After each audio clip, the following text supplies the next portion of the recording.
Hi, this is Dan, first-person looter. Now, Starfield appears to be a game that is so massive, I thought I would do a day one response to it.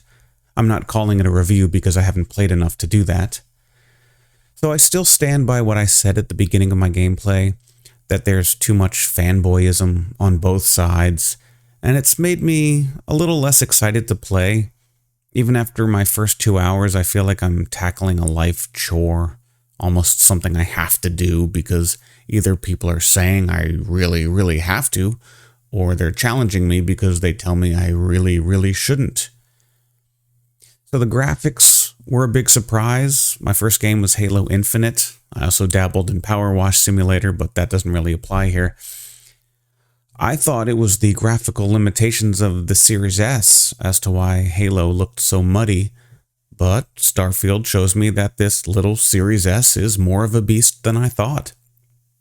Now, 30 frames a second is indeed a little nauseating when I move fast, especially when that movement is rotating. The voice acting is good. The facial animations are not always that good. Other movement animations sometimes look great and sometimes look a little wonky. I still do not understand space travel. I don't know if I successfully looted the ship that I destroyed. I'm still not clear on how to land on planets. It feels like I open them up and then I get transported to the near planet, and then I open the menu again and then I choose where I'm landing again on that planet that I chose. That seems convoluted and maybe I'm doing something wrong. I started to watch one tips and tricks video, but I have a couple of problems. One, even when the tips and tricks videos are... the tips and tricks videos are overwhelming, not just because of their sheer amount of information, but because it's information I don't think I fully understand yet, so I'm not sure what they're even talking about. The other reason that I'm worried about getting too many things... The other reason is that I'm worried about getting too many things spoiled for me. I do want to know how to make my life easier playing the game, but I also want the experience of discovering things myself. With the amount I don't know, I think having it both ways like that would be impossible. I have yet to start up the game for a second time. I definitely have mixed feelings about it. I want to enjoy it.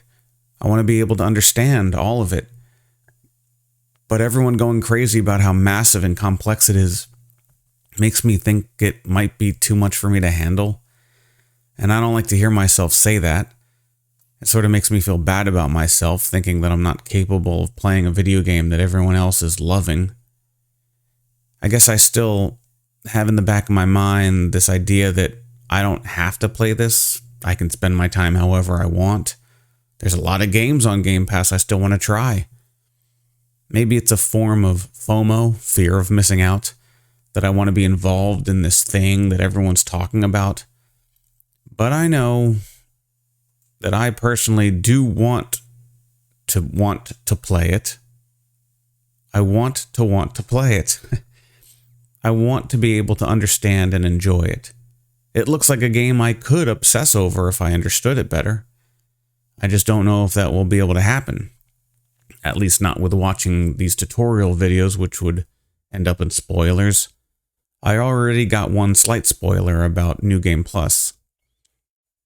I wish I could say I was extremely excited to boot up the game again, but whatever excitement I have is matched by a combination of nervousness, confusion, and this sprinkle of dread that I'll never get it and fully like it and appreciate it. So we'll see. I'm recording this the morning after I played the game for the first time, and these are the thoughts I had since shutting the game down. So we'll see. But that's where I'm coming from. Someone that just likes their linear storytelling games.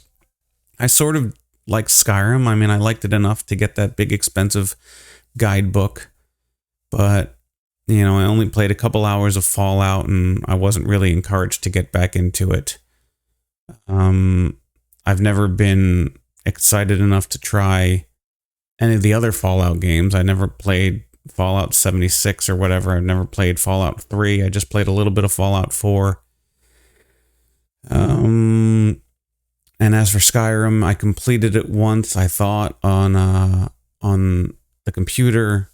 And then when I completed it again on PlayStation, it was a different ending, because I guess because you can do different things. I don't know. But we'll see how far I get with Starfield, considering of the 2 games I've played by Bethesda. One, I completed at least the main story twice and did a lot of side missions the second time with Skyrim. And then their other game, Fallout 4, I played just a handful of hours and haven't had the drive to pick it back up again. So I guess I really could go either way here. But those are my little initial reviews the day after my very first gameplay. We'll see if this is something I feel like I should do after the end of each gameplay, give a little bit of rundown of what I thought. Oh, and like the story of Starfield. The story of... Oh... And the story of Starfield, of course. I understand most of it so far, but again, there's a lot of things that I am looking at, paying attention to, movements and voices and game mechanics especially, that it's hard to sometimes pay attention to exactly what the person's saying. It's hard to focus my attention on that when there's so much else that I'm thinking about, and I wish I could pause cutscenes so I could allow my brain to do whatever processing it needs to do on whatever else it's looking at, and then I can focus on the story again. But we'll see. Okay, we'll see if I'd like to try to boot the game up today as well. We'll see if I can, if I have time. But that's it. Thanks for watching. I'm Dan, First Person Looter, and this was my little day one after response to my first time playing Starfield.